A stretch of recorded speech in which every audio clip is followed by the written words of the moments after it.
नमस्कार दोस्तों, मैं हूं सुधांशु नारायण। और आज का वीडियो जो है वो रेस्पिरेटरी सिस्टम की एनाटॉमी और फिजियोलॉजी के बारे में है। हमारे दो ब्रांड्स हैं, वेंटाफुल और म्यूकोमेल्ट, जो कि रेस्पिरेटरी सिस्टम के लिए बने हुए हैं। सो उनको जानने से पहले आइए हम जानते हैं रेस्पिरेटरी सिस्टम की एनाटॉमी और फिजियोलॉजी के बारे में। आइए शुरू करते हैं। रेस्पिरेटरी सिस्टम उन अंगों का सेट है जो सांस लेने और सांस छोड़ने में मदद करते हैं। एक सिंपल डेफिनेशन है रेस्पिरेटरी सिस्टम की। रेस्पिरेशन जो प्रोसेस है उसको चार भागों में विभाजित किया गया है। सबसे पहला भाग है वेंटिलेशन, यानी कि एयर का लंग्स में आना और लंग्स से एयर का वापस जाना। और दूसरा है गैस एक्सचेंज, जो कि गैस एक्सचेंज होती है हमारे ब्लड और लंग्स के बीच में, यानी कि ऑक्सीजन को ब्लड में दे दिया जाता है और कार्बन डाइऑक्साइड वहां से उठा लिया जाता है। इस प्रोसेस को बोलेंगे गैस एक्सचेंज। तीसरा होता है जो ब्लड है बॉडी के अंदर, वो उस ऑक्सीजन को टिश्यूज तक लेके जाता है और वहां से कार्बन डाइऑक्साइड उठा के लेके आता है। इस प्रोसेस को हम बोलते हैं ट्रांसपोर्टेशन। और चौथा सिस्टम है गैस एक्सचेंज, जो कि बिटवीन द ब्लड और टिश्यूज जो है आपके उसके बीच में होता है।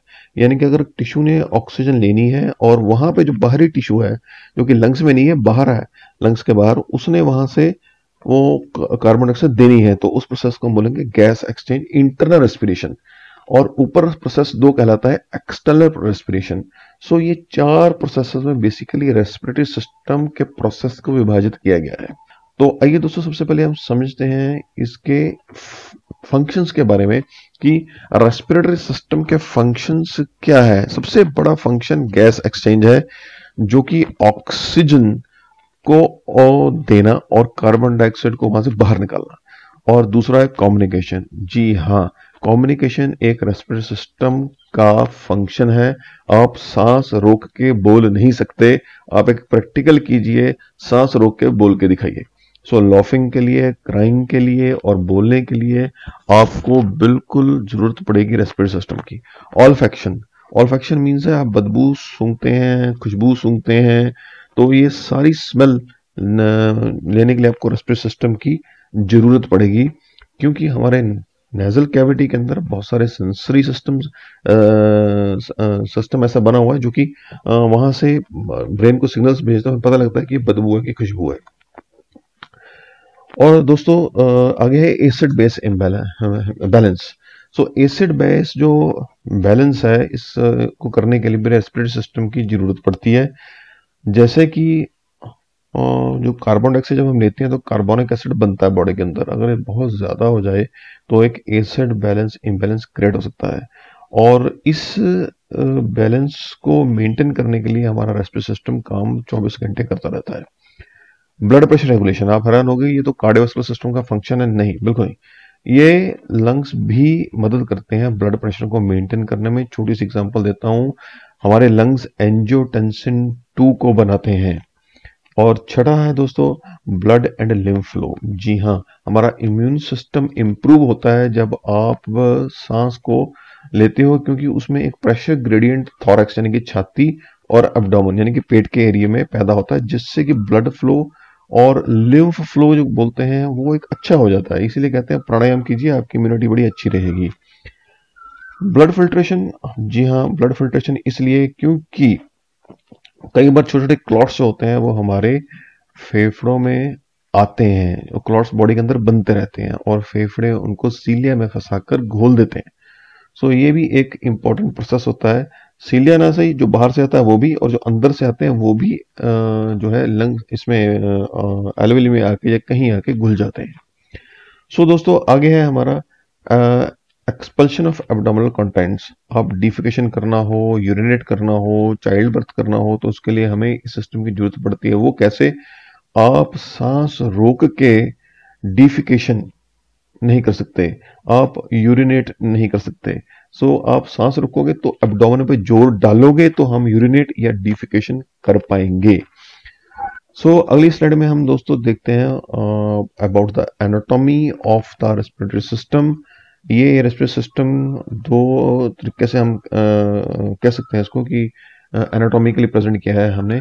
एक है स्ट्रक्चरल ऑर्गेनाइजेशन, दूसरी है फंक्शनल ऑर्गेनाइजेशन।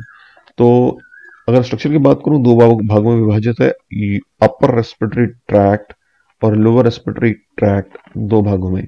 और यहाँ देखिए फंक्शनल में अगर देखें तो कंडक्टिंग जोन और रेस्पिरेटरी जोन। सो ये रेस्पिरेटरी जोन है और ये है कंडक्टिंग जोन आपका। कंडक्टिंग मीन्स एयर का जाना और एयर का आना। सो इसमें ऑर्गन के सेट देख लेते हैं थोड़ा थोड़ा। नोज, जो नोज है ये आपका रेस्पिरेटरी सिस्टम में आता है, थोड़ा साइनस भी होता है, इधर झिल्लियां होती हैं ब्रिक ब्रिक यहाँ पे। नेजल कैविटी आती है। फेरिंग्स आगे डिस्कस करेंगे थोड़ा इन डिटेल थोड़ा सा उसको। फेरिंग्स और लैरिंग्स, ये हो गया आपका अपर रेस्पिरेटरी सिस्टम। अभी ये कंडक्टिंग जोन चल रहा है। फिर आगे आती है ट्रैकिया और लोअर रेस्पिरेटरी सिस्टम, यानी कि स्ट्रक्चरल ऑर्गेनाइजेशन में देखें तो LRT की बात कर रहा हूँ, यानी कि लोअर रेस्पिरेटरी ट्रैक्ट की बात कर रहा हूँ। और ये रहा आपका ट्रैकिया, ये रहा आपका ब्रोंकस। ये ट्रैकिया दो भागों में विभाजित होता है, मैं आगे बताऊंगा। दो ट्यूब्स, ये एक बड़ी ट्यूब होती है ट्रैकिया और दो छोटी ट्यूबों में विभाजित हो जाती है, जिसे हम बोलते हैं ब्रोंकस। और आगे और दो, क्योंकि प्लूरल यूज करोगे तो बोलेंगे ब्रोंकाई।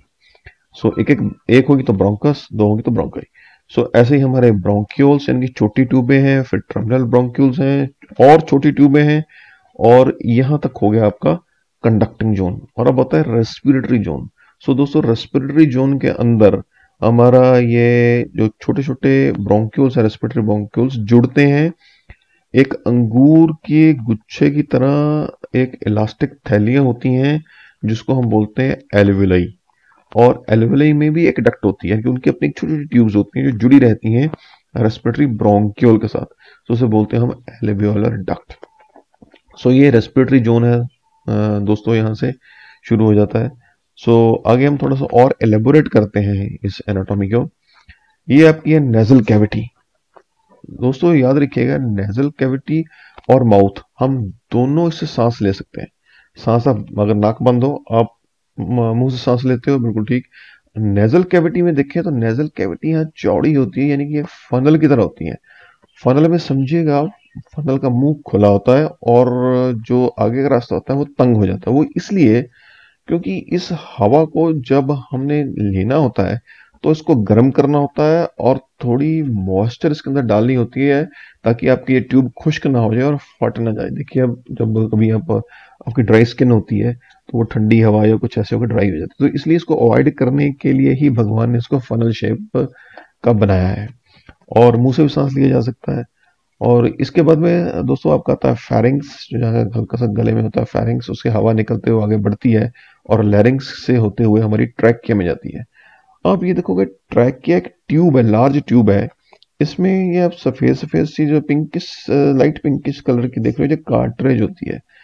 कार्ट्रेज इसलिए लगाई जाती है इसमें, कार्टिलेज इसलिए लगाई जाती है क्योंकि कार्टिलेज जो है वो इसको बांध के रखती है, इस ट्यूब को बांध के रखती है कि फटे ना ट्यूब, फैले ना बहुत ज्यादा। फॉर एग्जाम्पल कहीं कुछ यहाँ पर ऑब्स्ट्रक्शन आ गई थोड़ी सी हल्की फुल्की, तो ये फैल जाएगी, फैल के फट जाएगी, तो उसको बांध के रखा जाता है। और ये बिल्कुल इसके पीछे हमारा ईसोफेगस है। एक बड़ा इंपॉर्टेंट मैं फ्लैप के बारे में जिक्र करना चाहूंगा, वो है एपिग्लोटिस।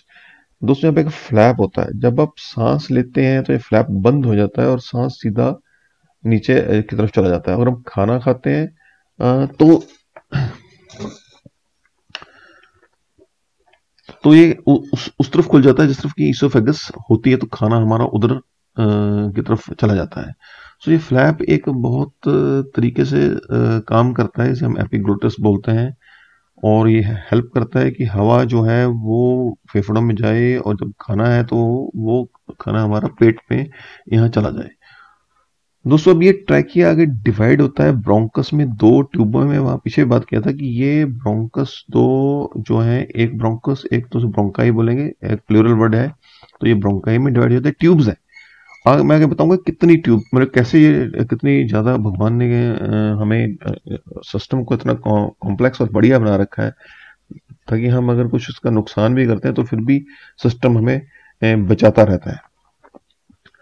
अगर हम देखें ये जो ब्रोंकाई है, फिर आगे फर्दर छोटी ट्यूबों में तब्दील होती है, इसे हम ब्रोंक्यूल्स बोलते हैं। और ये ब्रोंक्यूल्स फर्दर एल्वोलाई डक्ट से होते हुए अंगूर के गुच्छे की तरह बहुत सारे सैक्स होते हैं, थैले से होते हैं, जो कि इलास्टिक होते हैं और ये हमेशा सिकुड़ते और फैलते रहते हैं।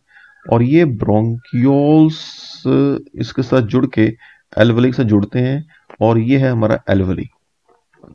और एल्वेली वो छोटे छोटे ब्रोंक्यूल्स के साथ जुड़ा होता है, जो कि वहां से ऊपर से आ रही है। यानी कि समझने की कोशिश करेगा, ट्रैकिया ब्रोंकाई में चला गया, ब्रोंकाई ब्रोंक्यूल्स में चले गए और ब्रोंक्यूल्स फर्दर जो है वो हमारे एल्वेली में चले गए। सिंगल सैक को बोलेंगे एल्वियोलस और मल्टीपल को बोलेंगे हम एल्वेलाई।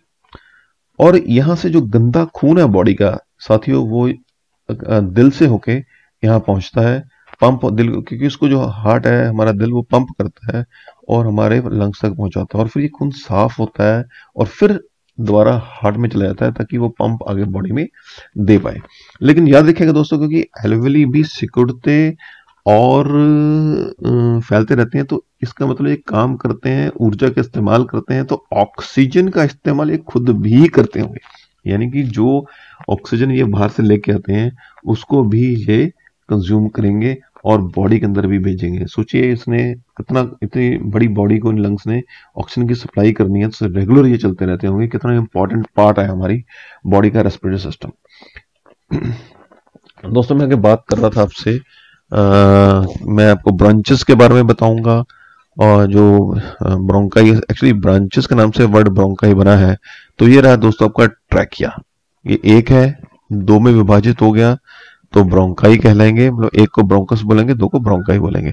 करते करते ये 4 में, फिर 8 में और फिर ब्रोंक्यूल्स शुरू हो सकते हैं। आप देख सकते हो दोस्तों कि ब्रोंक्यूल्स कैसे यहाँ पर हैं और आगे ब्रोंक्यूल्स टर्मिनल ब्रोंक्यूल्स में बदल जाएंगे और आगे फिर जो है वो रेस्पिरेटरी ब्रोंक्यूल्स में चले जाएंगे। संख्या देखिए बढ़ती जा रही है, 6 इंटू 10 टू द रेस पर 4, आगे 5 इंटू 10 टू, यानी कि आगे ब्रांचेस बढ़ती जा रही है, ट्यूब्स बढ़ती जा रही है। सो बढ़ते बढ़ते बढ़ते ट्यूब, इतनी ट्यूब्स और इतने सैक्स आपकी बॉडी में जाते हैं। और ये ट्यूब्स, हल्के हल्के ट्यूब्स भी रहती हैं एल्वेओलर डक्ट के साथ, और ये रहे आपके फिर एल्वेओलर सैक्स। इतने बड़ी मात्रा में एल्वेओलर सैक्स आपकी बॉडी के अंदर हो जाते हैं। पावर 6 दोस्तों में आपको ये है, तो हम इसे कहेंगे ब्रोंकियल ट्री। अगर सबसे बड़ा क्वेश्चन मेरे को ये आएगा कि ये किस एंगल से सर ब्रोंकियल ट्री लग रहा है, तो ट्री इसलिए मेडिकल साइंसेस में बोला गया है क्योंकि आप अगर थोड़ा सा इसको उल्टा करके मेरे दोस्तों देख लो ना, तो आपको समझ आ जाएगा कि ये ब्रोंकियल ट्री क्यों है। ये रहा, मैंने उल्टा कर दिया पिक्चर को, ये सीधी पिक्चर, ये उल्टी कर दी, तो ये ब्रोंकियल ट्री कहलाएगा। ये ट्री शेप की तरह नजर आता है। ये देखिए, ट्रैकिया, ब्रोंकोस, ब्रोंक्यूल्स और ये सारा कुछ। Thanks for watching this video friends. अगर आपको ये वीडियो अच्छा लगा है तो आप इसको लाइक कीजिए, शेयर कीजिए और इस चैनल को सब्सक्राइब कीजिए। Thank you very much.